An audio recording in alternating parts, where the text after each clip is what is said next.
Baik, terima kasih. Bismillahirrahmanirrahim. Assalamualaikum warahmatullahi wabarakatuh.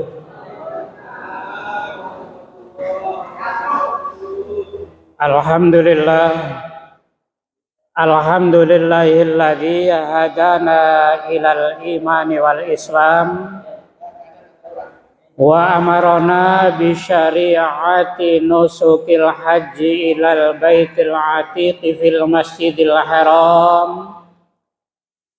Asyhadu an la ilaha illallah wahdahu la syarikalah dzul jalali wal ikram. Wa asyhadu anna Muhammadan abduhu wa rasuluhul hadi ila siratal mustaqim. Allahumma shalli wa sallim wa barik ala nabiyyina Muhammad wa ala alihi wa ashabihi al-mutamassikina bid-dinil qawim. Amma ba'du fa ya ayyuhal hadirun wal hadirat, fa ya ayyuhal muslimun wal muslimat, rahimani wa rahimakumullah. Usini wa iyyakum bitaqwallahi haqqa tuqatih litafuzu bil jannatin na'im wassalamati minal azabil alim.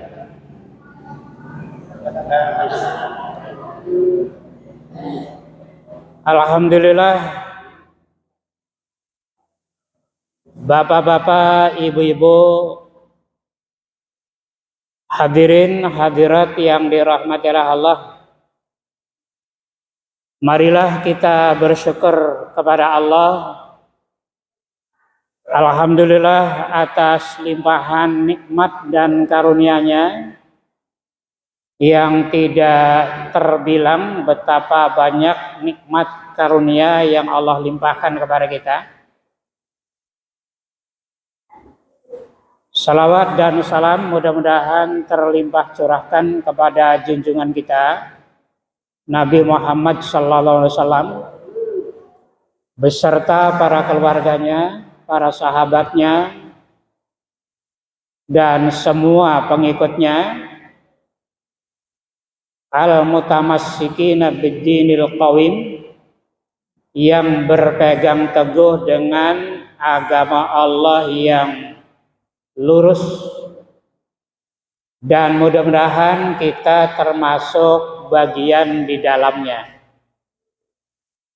Hadirin hadirat yang dirahmati Allah, pada kesempatan ini sebagaimana yang tercantum di undangan, temanya adalah memaknai esensi ibadah haji dan kurban, atau lebih tepatnya untuk kita adalah belajar memaknai esensi ibadah haji dan kurban. Baik para bapak, para ibu,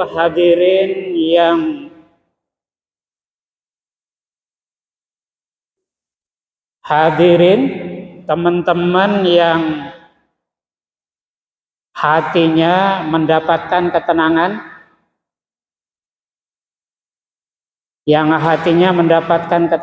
dia harapkan fisiknya juga tenang, bisa menyimak dengan baik, dengan sungguh-sungguh, karena salah satu janji Rasulullah, tidak ada satupun rumah-rumah atau tempat-tempat atau masjid-masjid yang di dalamnya dibacakan, dipelajari ayat-ayat Allah melainkan Allah menurunkan as-sakinah, ketenangan. Allah menurunkan sakinah, ketenangan dalam hatinya. Untuk itu, saudara-saudaraku yang hatinya belum mendapatkan ketenangan ketika datang di majelis ini, mari introspeksi. Apanya yang salah? Apanya yang kurang tepat? Apakah forumnya ini karena memang tidak dibacakan ayat Al-Quran? Atau janji Rasulullah yang tidak benar? Na'udzubillah. Yang pastinya apapun yang dikatakan oleh Rasulullah itu pasti benarnya. Baik, terima kasih sudah tenang ya di antara bapak-bapak. Mengapa ini materi ini diangkat? Karena dari pengalaman-pengalaman yang sudah cukup banyak, betapa banyak orang yang berangkat haji bahkan setiap tahun dan juga berkurban, memotong hewan kurban. Tetapi esensi dari haji dan kurban itu belum nampak atau belum mewujud di dalam kehidupan sehari-hari. Ya, kurang lebih ini ya, mengapa ini perlu disampaikan. Sesuai dengan judul, dengan tema yaitu belajar memaknai ibadah haji. Para bapak, para ibu hadirin yang dirahmati Allah. Di dalam haji diawali dengan ihram, niat berhaji, dengan membaca talbiyah, ucapan labbaik Allahumma labbaik, labbaik la syarika laka labbaik, innal hamda wan ni'mata lak wal mulka la syarika lak. Ini yang biasa dibaca oleh para hujjat, oleh para orang-orang yang sedang melaksanakan haji. Maknanya apa? Maknanya ini penting kita pahami supaya esensi dari pelaksanaan haji itu dapat kita pahami dan kita terapkan. Yang pertama dari sisi pakaian, bahwa ketika orang berhaji, ketika berihram, itu pasti pakaiannya serba putih, berpakaian putih-putih. Lah ini dengan berpakaian putih menunjukkan fitrah, hati yang bersih, jiwa yang suci. Dari sini pelajaran yang harus diambil adalah agar manusia menghilangkan sifat tinggi hati, agar manusia menghilangkan sifat tinggi hati yang ada pada dirinya.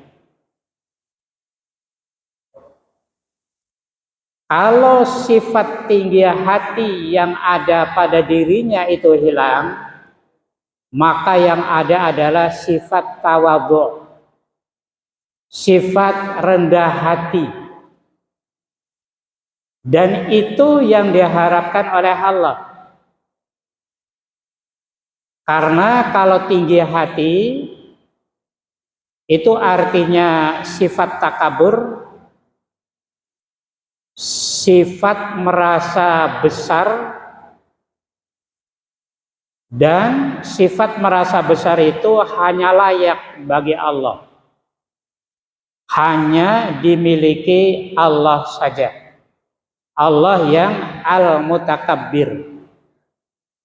Kalau Allah Al-Mutakabbir, Allah Maha Besar, Allah Maha Takabur, itu sangat-sangat tepat, sangat pas. Karena memang Allah lah yang menciptakan semuanya. Semua makhluk yang hidup diciptakan oleh Allah. Allah yang menciptakan langit tanpa tiang. Allah menciptakan bumi dan lain sebagainya, begitu kokoh, begitu indah. Dan Allah pula yang menjamin rizki bagi seluruh makhluk hidup. Bagi semua makhluk Allah, rizkinya dijamin oleh Allah. Kalau Allah memiliki sifat Al-Mutakabbir, itu sangat tepat, sangat pantas. Baik para ibu, para bapak, hadirin yang dirahmati Allah. Ini dari sisi pakaian setidaknya seperti ini. Kemudian balik lagi, saya tadi bacakan ucapan atau doa talbiyah. Labbaik Allahumma labbaik. Labbaik ini artinya saya penuhi panggilanmu wahai Allah. Dan kata labbaik ini adalah ungkapan yang sangat halus di dalam bahasa Arab. Ya, jadi maknanya apa? Maknanya ketika orang berhaji, sedang melaksanakan ibadah haji, mengucapkan labbaik Allahumma labbaik, itu artinya orang itu sedang menyatakan kesanggupannya, sedang menyatakan janji kepada Allah. Janji kepada Allah bahwa dirinya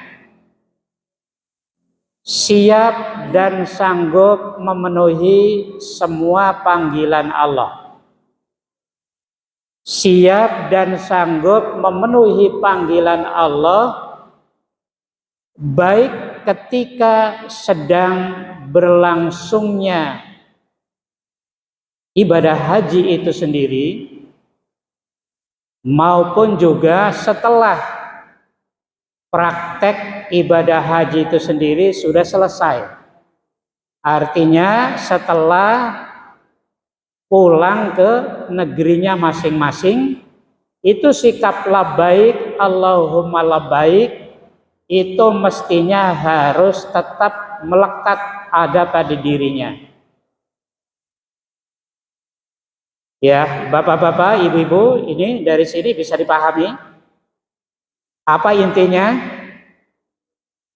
Intinya adalah suatu pernyataan janji kepada Allah dengan pernyataan labbaik, yaitu aku siap penuhi segala seruanmu wahai Allah. Seruan Allah itu adalah perintah-perintah Allah yang terdapat dalam Al-Quran. Ya, ini poin pertama, yaitu sanggup melaksanakan semua apapun yang diperintahkan oleh Allah kepada dirinya atau kepada kita semua. Kemudian kalimat berikutnya, labbaik la syarika laka labbaik. Ini bagi orang yang pernah ke sana, ini terbayang-bayang. ketika mengucapkan kalimat-kalimat ini, waktu itu sedang apa di sana? Ya, ibu-ibu atau bapak-bapak mungkin ya yang pernah ke sana, ketika mendengar ucapan ini pasti teringat ketika sedang di sana. Artinya apa? Labbaik, aku penuhi panggilanmu juga wahai Allah, la syarika laka, yang tidak ada syarikat, tidak ada sekutu bagimu wahai Allah. Artinya dengan pernyataan kalimat yang kedua ini menyatakan bahwa dirinya tidak akan melakukan kesyirikan atau tidak akan melakukan bentuk kemusyrikan apapun bentuknya. Jadi ini menyatakan tauhid kepada Allah, menjauhi segala macam hal-hal yang menjerumus kepada kemusyrikan. Ini dengan pernyataan labbaik la syarika laka labbaik. Sehingga idealnya orang yang sudah berangkat haji itu adalah orang-orang sudah bersih dari sisi akidah, sudah selesai dari sisi tauhid, sudah tidak ada kemusyrikan lagi dalam dirinya, yang nantinya manfaatnya sampai ketika pulang ke negaranya masing-masing, yaitu menjaga dari berbagai macam kemusyrikan itu tetap terjaga. Ini yang kedua ya. Terus yang ketiga, innal hamda wan ni'mata lak, bahwa sesungguhnya segala puji dan segala nikmat semuanya itu hanya milikmu wahai Allah. Segala nikmat, segala puji, segala nikmat itu hanya milik Allah. Ada. Yang artinya dengan pernyataan ini bahwa dirinya tidak mempunyai hak untuk dipuji, lebih-lebih untuk mendapatkan pujian atau mengharapkan pujian. Karena memang pujian itu hanya milik Allah. Ya. Dan juga nikmat apapun yang kita terima, yang kita rasakan, itu sesungguhnya milik Allah. Kalau kita meyakini betul bahwa itu adalah milik Allah, ya, maka akan menghilangkan sifat hasud atau dengki, iri hati.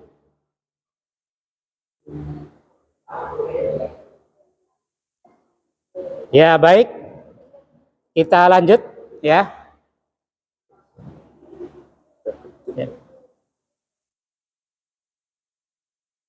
Ya, kita lanjut.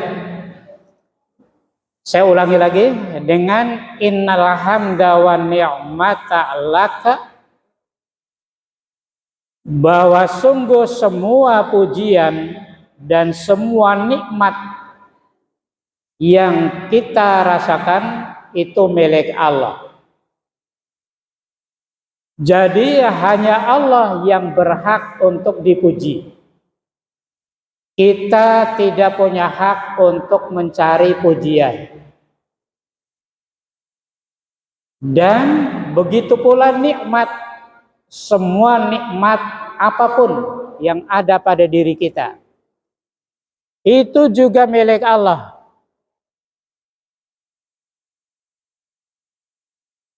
Ya, kalau demikian, kalau kita menyadari betul bahwa itu adalah milik Allah, maka ini menghilangkan sifat dan sikap hasad atau hasud atau dengki. Jadi dari sini mengajarkan keikhlasan di dalam hidup ini. Dan salah satu doa, ya doa zikir pagi dan petang, bapak-bapak dan ibu-ibu, di antaranya kalau pagi begini, Allahumma ma asbaha bi min ni'matin au bi ahadim min khalqika faminka wahdaka la syarikalak. Yang artinya, ya Allah, tidak ada pagi-pagi ini satupun nikmat, baik yang nikmat itu ada pada diri saya ataupun nikmat itu yang diterima oleh orang lain, yang mana orang lain itu juga sama-sama makhluk Allah. Itu hakikatnya faminka, maka darimu wahai Allah, la syarikalak, yang tidak ada sekutu, tidak ada syarikat bagimu wahai Allah.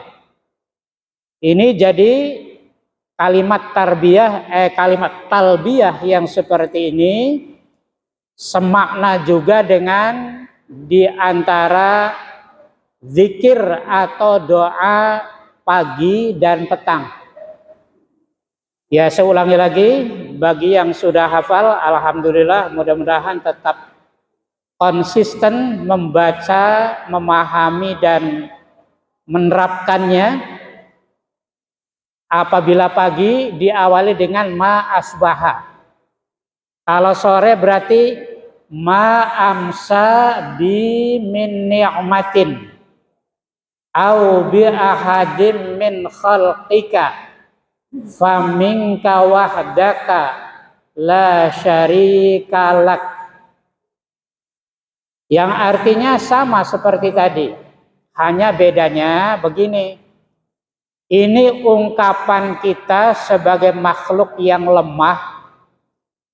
Kita mengungkapkan rasa syukur kita kepada Allah. Jadi nikmat apapun yang aku rasakan, yang aku terima di sore hari, baik yang aku rasakan sendiri maupun yang diterima oleh orang lain, maka sesungguhnya faminka, maka sesungguhnya semua itu darimu wahai Allah. La syarikalak, yang tidak ada syarikat bagimu wahai Allah. Falakal hamdu walakas syukru, maka hanya kepada engkaulah ujian ditujukan dan juga rasa syukur hanya kepada Allah. Ya, ini poin-poin dari bacaan yang labbaik tadi. Kemudian satu lagi yang terakhir yaitu wal mulka la syarikalak. Wal mulka la syarikalak. Dan demikian pula seluruh kerajaan. Demikian pula semua kekuasaan. Sesungguhnya semua kekuasaan, semua kerajaan itu hanya milikmu wahai Allah, la syarikalaka, yang tidak ada syarikat, tidak ada sekutu bagimu wahai Allah. Hadirin jamaah yang dirahmati Allah, Ini bacaan talbiyah yang biasa dibaca oleh orang yang sedang melaksanakan ibadah haji. Maknanya atau hikmahnya di balik itu, orang yang sudah melaksanakan haji sampai pulang kembali itu tidak mensyarikatkan Allah dari sisi kekuasaannya. Bahwasanya tidak ada kekuasaan yang diakui kecuali kekuasaan Allah. Tidak ada kekuasaan yang ditaati sepenuhnya kecuali kekuasaan Allah. Itu dari pernyataan wal mulka la syarika lak. Baik para bapak, para ibu yang dirahmati Allah, ini masih berbicara tentang esensi ibadah haji. Yang berikutnya, di antara rangkaian haji juga adanya wukuf. Wukuf di Arafah. Wukuf di Arafah yang dilaksanakan kebetulan hari ini. Ya, orang yang sedang melaksanakan haji tahun ini, ibadah wukuf di Arafah itu hari ini, hari Sabtu ini, nanti pertengahan hari. Sekarang di sana masih pagi, masih jam 5:30 baru selesai sholat subuh. Mungkin sedang sarapan dan lain sebagainya, persiapan untuk berangkat menuju Arafah. Ya. Apa itu makna yang terkandung di dalam wukuf? Makna yang terkandung atau esensi dari wukuf itu adalah mengajarkan manusia agar memiliki jiwa besar. Bagaimana bisa jiwa besarnya? Jiwa besarnya itu adalah dengan berani mengintrospeksi kekurangan dirinya. Jadi ketika wukuf di Arafah itu sedang tazakkur, tafakkur. Jadi sedang berzikir, sedang mengingat-ingat dengan semua peristiwa kelakuan yang sudah pernah dilakoni dan juga tafakkur, mengingat nanti setelah ini akan kemana. Ya, jadi tafakkur atau muhasabah. Jadi tazakur, tafakkur dan juga muhasabah di sana. Muhasabahnya itu adalah tadi mengintrospeksi diri. Orang yang berani mengintrospeksi diri, berani mengoreksi kekurangan diri yang berikutnya untuk diperbaiki untuk di masa yang akan datang, itu adalah orang-orang yang memiliki jiwa besar. Dan itu diajarkan di dalam ritual ibadah haji dalam hal ini ketika sedang melaksanakan wukuf di Arafah. Ya, jadi kurang lebih muhasabahnya itu adalah kita ini sesungguhnya berasal dari mana. Lalu sekarang ada di dunia, tugas di dunia apa? Lalu setelah di dunia ini kita akan kemana? Lah itu kurang lebih seperti itu. Jadi dengan demikian sepulang dari ibadah haji ini Masya Allah. Yang pertama menjadi orang yang memiliki jiwa besar. Tidak anti terhadap koreksi. Ya, kurang lebih seperti itu. Dan orang yang memiliki jiwa besar itu adalah orang yang tawadhu di hadapan Allah, rendah hati di hadapan Allah dan juga di hadapan manusia. Kemudian yang berikutnya tawaf. Tawaf ini secara prakteknya adalah berjalan mengelilingi Ka'bah, berputar, berjalan, berputar mengelilingi Ka'bah, dari arah kanan berputar ke arah kiri. Ini maknanya adalah melambangkan tentang rotasi kehidupan.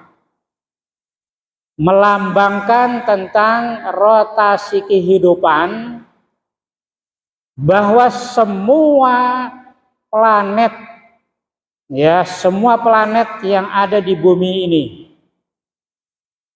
bumi, matahari, bulan, dan yang lain-lain, itu semua itu berputar terus, berjalan terus, bergerak terus sesuai dengan perintah Allah. Dan pelajaran untuk manusia bahwa bergerak terus, berputar sampai waktu yang ditentukan, sampai berapa kali, itu artinya manusia ini sesungguhnya sedang bergerak menuju Allah, bergerak dari arah kanan menuju kiri menuju Allah. Ini artinya sebagaimana yang dinyatakan dalam Al-Qur'an, A'udzubillahi minasyaitonir rajim. Ya ayyuhal insanu innaka kadihun ila rabbika kadhan famulaqih. Wahai manusia, sesungguhnya kamu itu kadihun ila rabbika, sedang bersungguh-sungguh, bergerak sungguh-sungguh, bekerja keras untuk menuju Allah Rabbmu, untuk menuju Allah dengan sebenar-benarnya. Famulaqihi, maka nanti kamu pasti akan menemuinya. Bergerak terus, berjalan terus, sesungguhnya kita ini bergerak, berjalan sedang menuju Allah, yang nanti pada saatnya kita ketemu Allah, dipanggil oleh Allah entah dalam keadaan bagaimanapun dan di tempat apapun, ya, kita sedang bergerak kepada Allah. Dimanapun, dalam kondisi apapun, kita dipanggil oleh Allah. Maka dari sini mestinya mengajarkan kepada kita bahwa kita di satu sisi memang diperintahkan untuk bergerak terus, berusaha menuju apa-apa yang diridhoi oleh Allah. Ya, menuju apa-apa yang diridhoi oleh Allah. Karena pergerakan kita ini cepat atau lambat kita akan menemui Allah. Kita akan sampai bertemu dengan Allah, yaitu kematian. Kemudian berikutnya, di antara ritual haji itu adalah adanya sa'i. Tapi tadi ada tawaf, tadi ada yang terlewat, terlupa, yaitu bahwa tawaf berputar dari arah kanan berlawanan dengan arah jarum jam kita. Itu artinya pelajaran yang dapat diambil, pelajaran yang lainnya juga adalah begini. Ketika kita melakukan perbuatan-perbuatan baik, hendaknya dilaksanakan dari arah kanan terlebih dahulu. Ketika kita mengenakan baju, sedapat mungkin diawali dari arah kanan. Demikian juga ketika kita mengenakan pakaian-pakaian yang lain, sandal, sepatu, dan lain sebagainya. Itu disunnahkan oleh Rasulullah. Meskipun ini hal yang sepele untuk sebagian orang, namun kita jangan menganggap sepele. Jangan menganggap sepele perihal sunnah, perihal perbuatan-perbuatan sunnah yang dianjurkan oleh Rasulullah. Karena kalau perihal sunnah yang diajarkan oleh Rasulullah itu pasti mendatangkan pahala dan juga kebaikan. Kecuali kalau mau masuk toilet, itu dahulukan kaki bagian kiri. Karena masuk toilet itu konotasinya untuk mendatangi tempat yang kotor. Nanti sebaliknya ketika keluar dari toilet baru mendahulukan bagian kanan, ya, kaki kanan. Nah, ini dan juga perbuatan-perbuatan yang lainnya seperti makan, minum menggunakan tangan kanan. Ini sunnah-sunnah yang diajarkan oleh Rasulullah SAW. Dan ini dapat kita ambil pelajaran dari peristiwa pelaksanaan tawaf. Kemudian sa'i. Ya, kita tahu sejarah awal ya pelaksanaan sa'i di dalam haji, yaitu ya peristiwa yang dilakukan oleh Siti Hajar ya dalam rangka untuk mencari air atau mencari makanan yang lainnya untuk kepentingan ya anak dan juga dirinya. Ya, dan ini kita sudah maklum atau sudah mafhum ya. Kesana kemari dari Sofa ke Marwah, dari Marwah ke Sofa, terus balik bolak lagi, pergi lagi, balik lagi. Ya itu, ini dari sa'i ini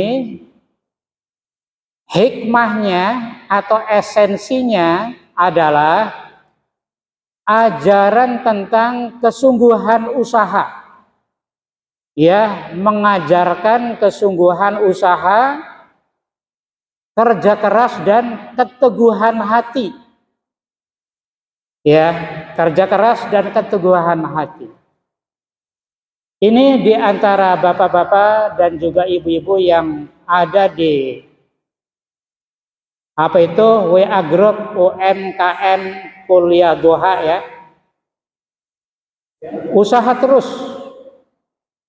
Tidak ada bosannya ya. Jangan ada kata bosan.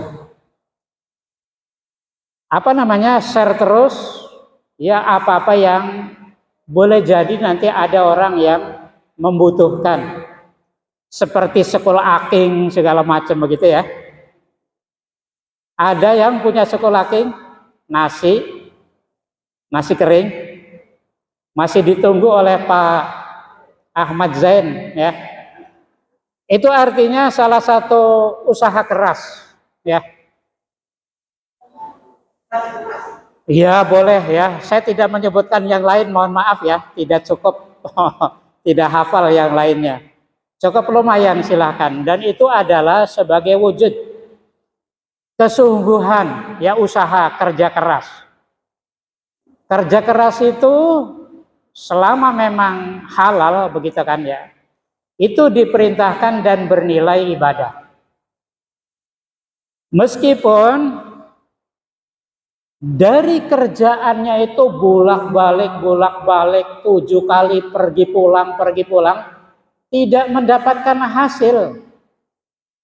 Nanti hasilnya justru dari tempat yang tidak disangka-sangka, begitu ya. Yang ditawarkan air minum atau makanan dan lain sebagainya. Dari usahanya itu tidak mendapat apa-apa, artinya tidak laku jualannya secara langsung, tapi justru Allah memberi rizki dari cara atau dengan cara yang lain, dari ya usaha yang tidak kita duga-duga begitu kan, itu hasilnya. Jadi pergi pulang dari Safa Marwah terus bolak-balik, naik turun bukit, tidak mendapatkan hasil, justru hasilnya adalah dari tempat duduknya, ya dari tempat yang ya ditempati itu sendiri begitu. Itulah rahasia Allah. Yang dinilai itu adalah usahanya yang sungguh-sungguh, kesungguhan usahanya dan juga keteguhan hati. Itu yang dinilai oleh Allah, meskipun nanti Allah memberi jalan keluar atau memberi rezekinya itu dari atau dengan cara yang lainnya, begitu. Itu seringkali seperti itu di dalam kehidupan ini. Dan itu adalah makna lain daripada sa'i yang mulanya diajarkan oleh Bunda Hajar, ya Siti Hajar. Kemudian, ya masih ada waktu ya.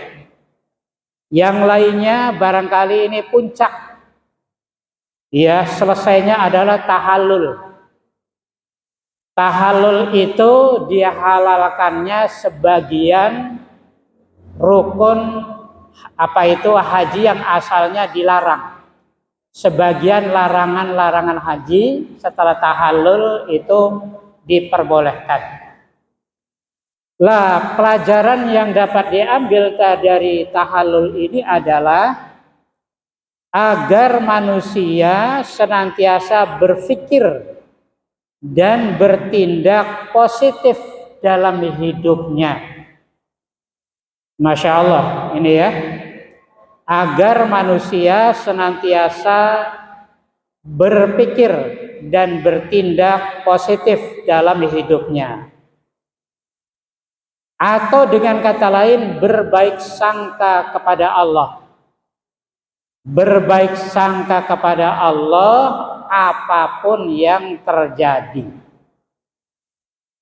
Ya, jadi saya ulangi lagi, berbaik sangka kepada Allah apapun yang terjadi. Apapun yang terjadi itu boleh saja itu merupakan sesuatu yang kita sukai, yang membuat kita senang atau yang membuat kita sedih, ya, membuat kita senang atau membuat kita sedih, itu kita terima dengan berbaik sangka kepada Allah, bahwa apapun yang terjadi dalam diri kita, baik itu sesuatu yang menyenangkan atau yang menyedihkan, yakinilah itu adalah bagian dari skenario Allah. Bagian dari skenario Allah yang Allah berikan untuk kita. Yang dibalik itu pasti ada hikmah yang terkandung di dalamnya. Para bapak, para ibu hadirin yang dirahmati Allah.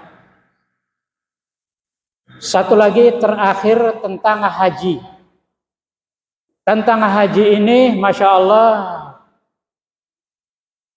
Haji merupakan muktamar umat Islam seluruh dunia. Ya, muktamar artinya umat Islam seluruh dunia dengan diwakili oleh para amirul hajj. Setiap negeri muslim yang mengirimkan jamaah haji ke Mekah Al-Mukarramah, semua itu ada pemimpinnya. Yang mana pemimpin itu biasanya disebut sebagai Amirul Hajj. Amir haji, pemimpin rombongan haji yang bertanggung jawab secara umum. Artinya orang itulah yang melaksanakan muktamar, yaitu melaksanakan musyawarah umat Islam seluruh dunia. Musyawarah umat Islam seluruh dunia itu tentu adalah membicarakan hal ihwal apa saja yang ada di kalangan umat Islam di negaranya masing-masing. Membicarakan bagaimana kondisi umat Islam di negaranya masing-masing. Kalau orang Indonesia berarti membicarakan umat Islam bangsa Indonesia di Indonesia. Bagaimana keadaannya, begitu kurang lebih. Lalu bagaimana keadaannya itu, lalu solusinya kayak apa? Itu didapat dari muktamar internasional yang dilaksanakan setelah selesai prosesi ibadah haji. Yakni setelah tahallul dan yang lain-lain sudah selesai, maka muktamar itu dilaksanakan. Kalau ini dilaksanakan, Masya Allah, program Allah yang menyatakan bahwa wa ma arsalnaka illa rahmatan lil alamin, bahwa program Allah mengutus Nabi Muhammad, menurunkan wahyu Al-Quran, menurunkan Islam ke bumi atau ke dunia ini, tujuannya adalah tiada lain selain menjadi rahmat untuk seluruh manusia di dunia ini. Ya, agar Islam menjadi rahmat untuk seluruh manusia di dunia ini, maka Islam itu harus diterapkan secara totalitas, secara keseluruhan. Lah, untuk melaksanakan Islam secara totalitas, secara keseluruhan, itu tidak bisa kecuali dengan adanya persatuan dan kesatuan umat Islam itu sendiri. Baik umat Islam tingkat nasional maupun juga umat Islam secara internasional. Ya, demikian itu kurang lebih. Jadi dari peristiwa rangkaian haji yang dapat kita ambil maknanya atau hikmahnya, ya, jadi sesuai dengan kita hari ini sedang belajar memaknai ibadah haji. Kemudian yang berikutnya, belajar memaknai ibadah kurban.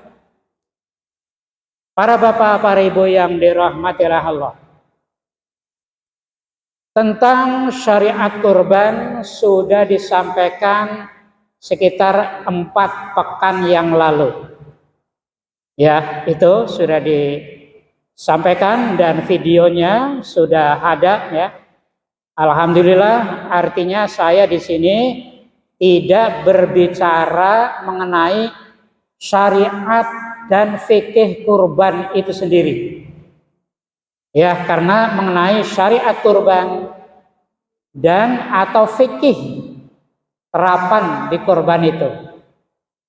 Yang ingin saya sampaikan adalah esensinya, esensi ibadah kurban. Para ibu, para bapak yang dirahmatilah Allah.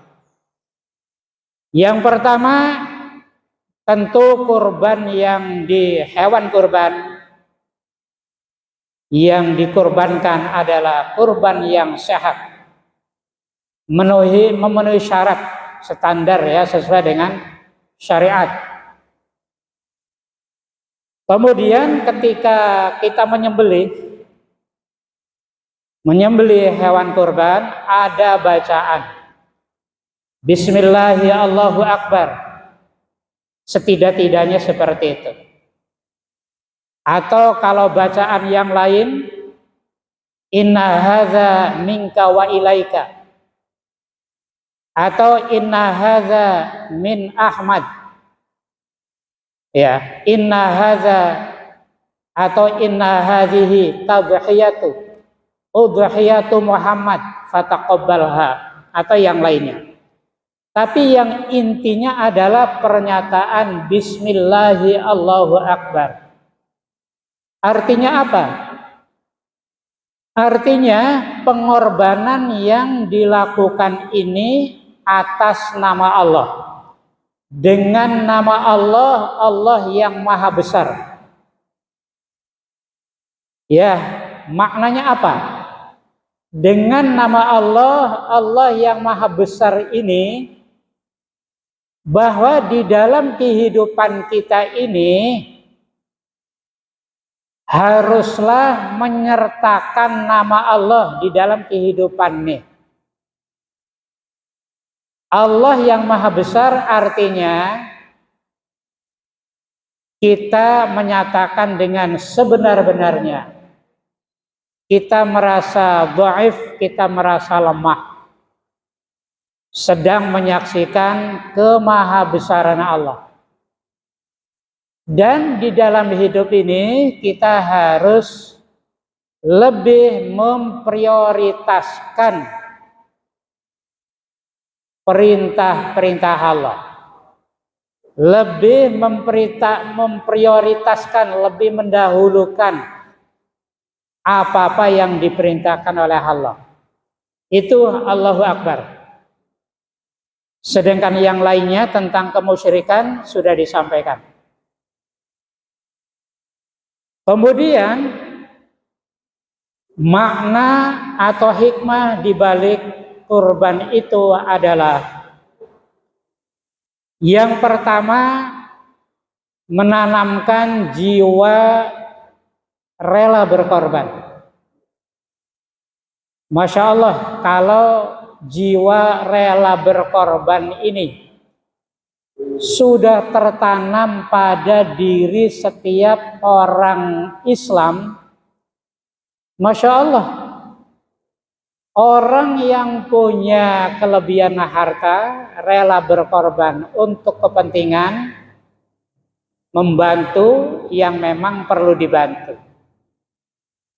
Orang yang mempunyai ilmu, kepandaian, pengetahuan, berkorban dengan ilmunya untuk kepentingan orang yang memang perlu diajari ilmu.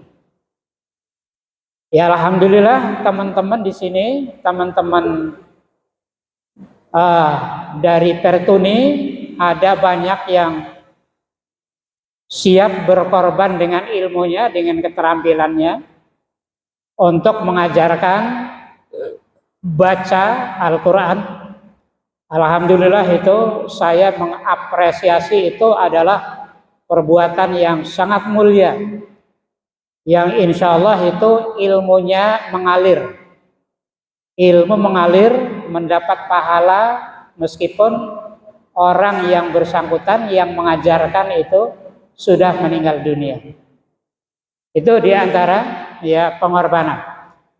Lalu para bapak, para ibu yang dirahmati Allah, begitu pula orang yang punya akses di dalam kekuasaan.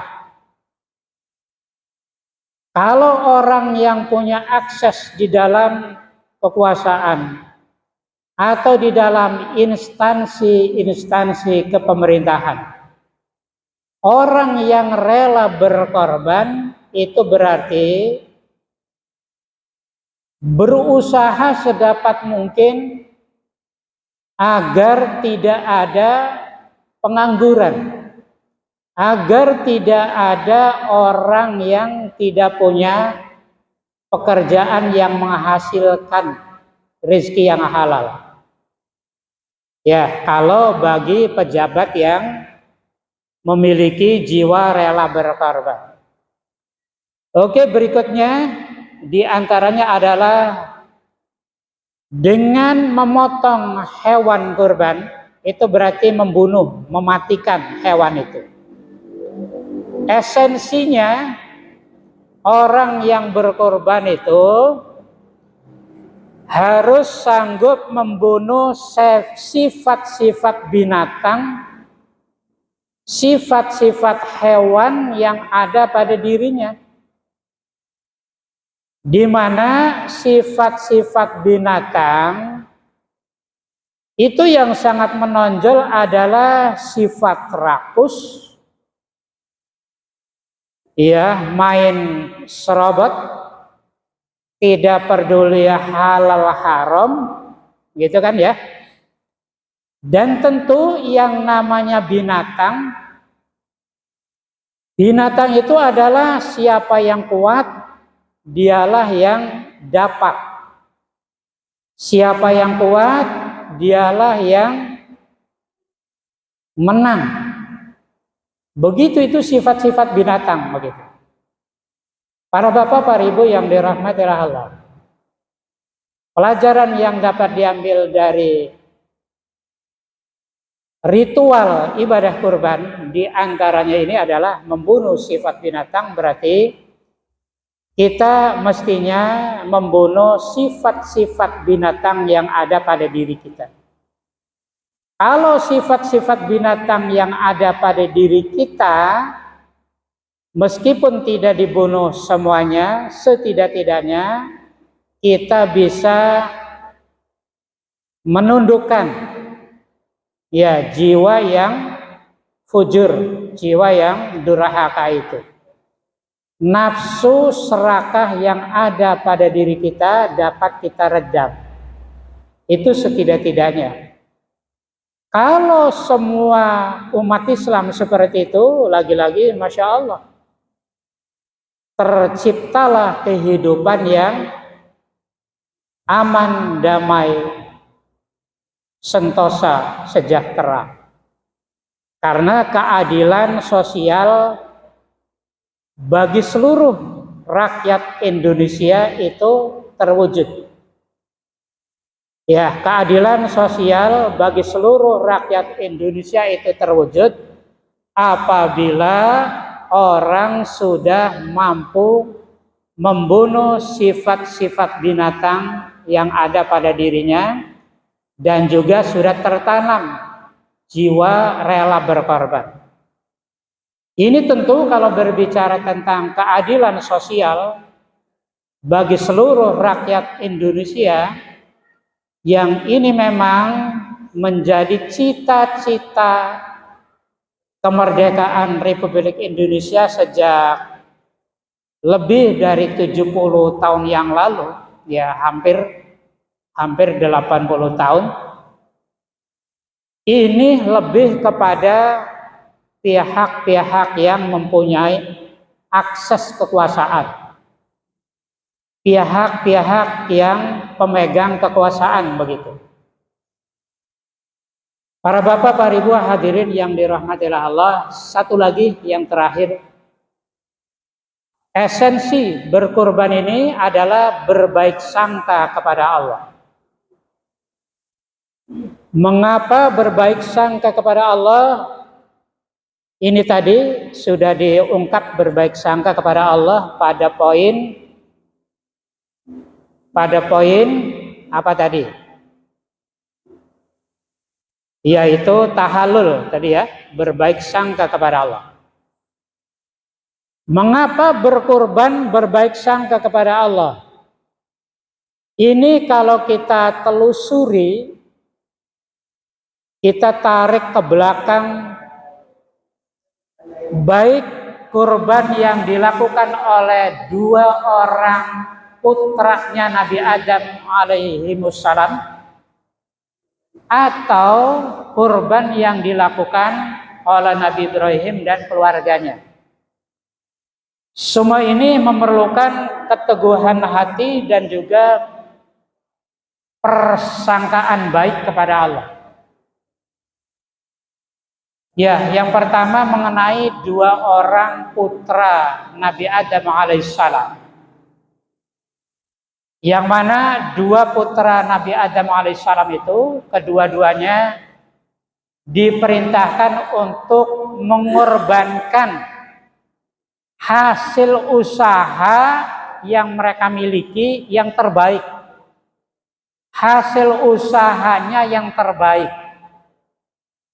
Dalam hal ini ada yang usahanya bertani. Mana ini? Pak Tani, alhamdulillah. Kita semua nanti akan kembali ke tanah.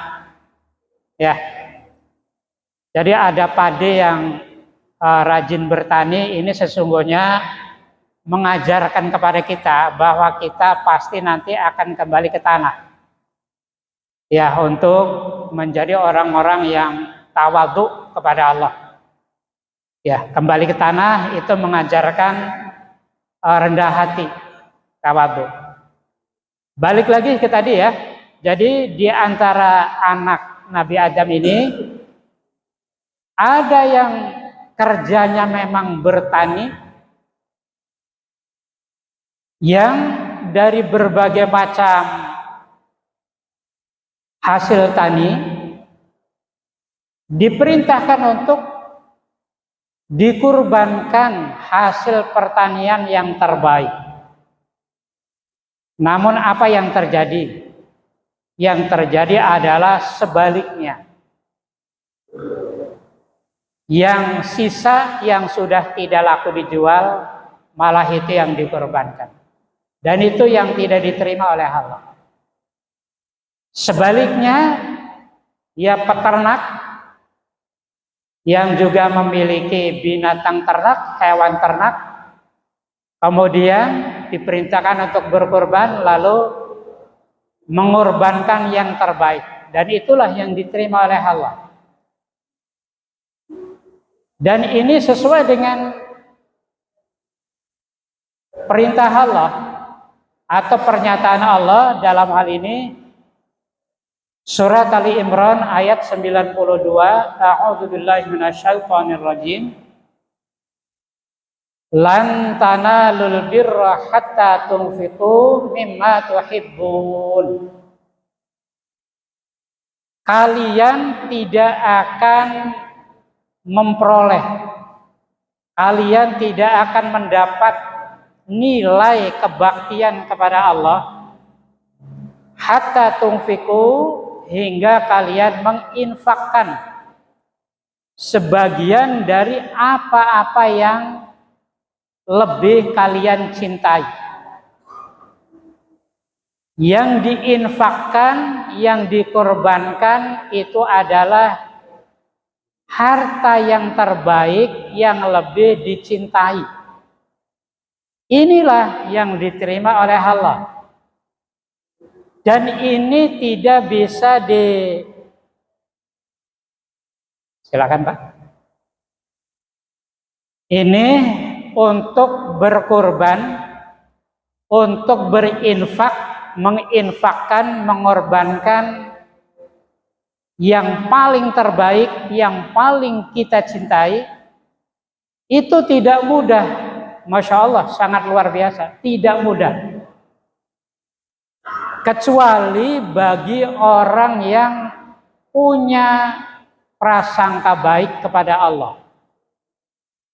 Hanya orang-orang yang berbaik sangka kepada Allah lah yang mampu mengorbankan, yang mampu menginfakkan apa-apa yang paling dicintai oleh dirinya.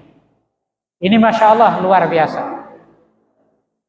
Dan berbaik sangka ini diajarkan baik oleh putra Nabi Adam yang konon namanya Habil, dan juga Nabi Ibrahim dan keluarganya.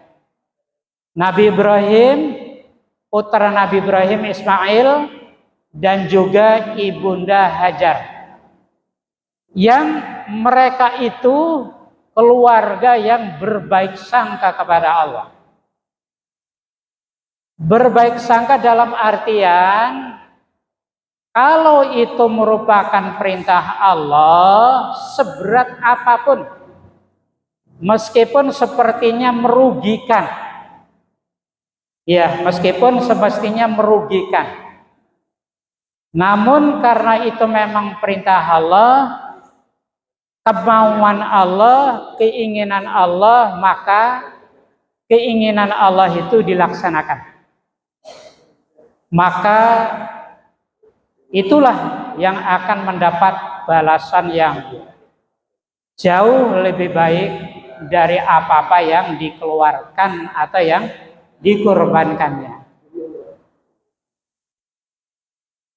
Demikian para bapak, para ibu yang dirahmati Allah, ini hikmah yang terkandung atau esensi dari ibadah kurban yang senantiasa dilaksanakan oleh umat Islam. Jadi yang poin ketiga ini adalah berbaik sangka kepada Allah. Ya, sekali lagi saya sampaikan bahwa tidak mudah kita mengorbankan apa-apa yang sangat kita cintai, kecuali itu bisa dilaksanakan oleh orang-orang yang memang memiliki prasangka baik kepada Allah, bahwa apapun yang kita berikan, apapun yang kita korbankan, kalau itu memang perintah Allah, kita laksanakan dengan benar dan ikhlas, maka Allah berjanji, wa ma tunfiqu min syai'in fa huwa yukhlifuh. Wa ma tunfiqu min syai'in fa huwa yukhlifuh. Dan apa saja yang kalian infakkan, min syai'in, apa saja, ya baik itu harta berupa uang, berupa hewan ternak, dan apapun, ya sesuatu yang ada pada diri kita, fahuwa yukhlifuhu, maka dia Allah pasti yang akan menggantikannya. Para bapak, para ibu yang dirahmati Allah, ini titik tekan ayat yang barusan saya sampaikan ini. Saya lupa di surat Saba atau surat yang lainnya itu ya. Jadi wa ma tunfiqu min syai'in fahuwa yukhlifuhu. Fahuwa, maka dia Allah, yukhlifu, pasti menggantikannya. Ini merupakan janji Allah bahwa Allah akan menggantikan apa saja yang telah diinfakkan oleh hambanya. Ini pasti. Yang menjadi masalah kapan waktunya. Di dalam ayat ini Allah sengaja menggunakan redaksinya mudhari'. Mudhari' itu kata yang menunjukkan sedang berlangsung atau akan terjadi nanti. Artinya balasan atau ganti yang akan diberikan oleh Allah itu bisa jangka pendek, sekarang, besok, atau bisa jangka menengah, beberapa puluh tahun yang akan datang, atau jangka panjang yaitu di akhirat nanti. Itu yukhlifuhu. menggunakan fi'il mudhari, kata kerja yang menunjukkan pekerjaan atau peristiwa yang akan terjadi nanti. Demikian para bapak, para ibu jamaah kuliah duha yang saya muliakan, apa-apa yang dapat saya sampaikan yakni mengenai esensi, jadi memaknai esensi ibadah haji dan kurban. Harapannya bagi orang-orang yang sudah berangkat haji atau umroh, demikian juga orang-orang yang sudah pernah berkurban, maka hendaknya dapat mengambil pelajaran atau esensi dari yang saya sampaikan tadi. Bagi orang yang belum pernah berhaji, mudah-mudahan Allah beri kemudahan untuk bisa berangkat melaksanakan ibadah haji atau umroh. Dan bagi orang yang belum mampu berkurban dengan memotong hewan kurban, mudah-mudahan Allah juga memberikan kemampuan dan kemudahan untuk melaksanakan kurban tersebut. Demikian, sekali lagi saya mohon maaf, dan kalau mungkin ada kekeliruan atau kekurangan, saya mohon dimaaf. Dan juga kalau ada kekeliruan, mohon bisa dikoreksi. Ya, saya insya Allah sedang belajar menjadi orang yang siap menerima koreksi, kritikan, ya, untuk perbaikan. Demikian. Atau mungkin kalau memang masih ada, tapi saya kembalikan kepada pembawa acara. Silakan. Wallahu a'lam bishawab.